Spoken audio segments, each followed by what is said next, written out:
അകന്ന ബന്ധുവാണെന്ന് വയോധിക ദമ്പതികൾ മാത്രമുള്ള വീട്ടിലെത്തി സ്വയം പരിചയപ്പെടുത്തി സ്വർണ്ണാഭരണങ്ങൾ കവർന്ന് കടന്നുകളയുന്നയാൾ പിടിയിലായി.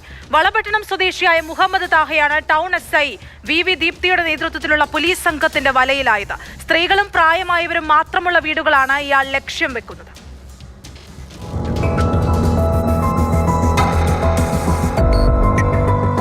തളാപ്പിലെ വൃദ്ധ ദമ്പതികളുടെ 1 പവൻ സ്വർണ്ണമോതിരം തട്ടിയെടുത്ത കേസിലാണ് വളപട്ടണം സ്വദേശി മുഹമ്മദ് താഹ പിടിയിലായത്.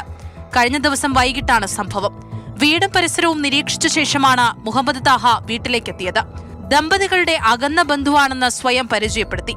എന്നാൽ ഇങ്ങനെയൊരു ബന്ധുവിനെ അറിയില്ലെന്ന് വീട്ടുകാർ അറിയിച്ചു. പക്ഷേ പ്രായാധിക്യം മൂലം മറന്നുപോയതാകാമെന്ന ആശ്വാസവാക്കാണ് മുഹമ്മദ് താഹ നൽകിയത്. താൻ ജ്വല്ലറി നടത്തുന്ന ആളായതിനാൽ നിരവധി പുതിയ മോഡൽ മോതിരങ്ങൾ കടയിലുണ്ട്, പക്ഷേ പഴയ മോഡലിനാണ് ആവശ്യക്കാർ ഏറെയുള്ളതെന്ന് പറഞ്ഞു. നിങ്ങളുടെ കൈവിരലിലെ മോതിരം ഒന്ന് കാണിച്ച് ഫോട്ടോ എടുക്കാനാണ് എത്തിയതെന്ന് ഇയാൾ ദമ്പതികളെ പറഞ്ഞ് വിശ്വസിപ്പിച്ചു. തുടർന്ന് മോതിരവുമായി വീട്ടിൽ നിന്നും ഇറങ്ങി ഓടുകയായിരുന്നു. പ്രദേശത്തെ CCTV ദൃശ്യങ്ങൾ പരിശോധിച്ചതോടെയാണ് പ്രതിയെക്കുറിച്ചുള്ള സൂചന ലഭിച്ചത്. തുടർന്ന് നടത്തിയ അന്വേഷണത്തിൽ കോഴിക്കോട്ടെ ഒരു ലോഡ്ജിൽ വെച്ചാണ് പോലീസ് പിടികൂടിയത്.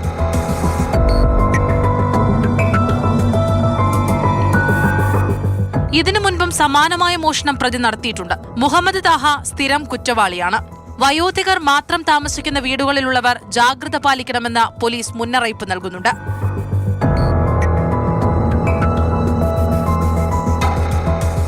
മാതൃഭൂമി ന്യൂസ്, കണ്ണൂർ.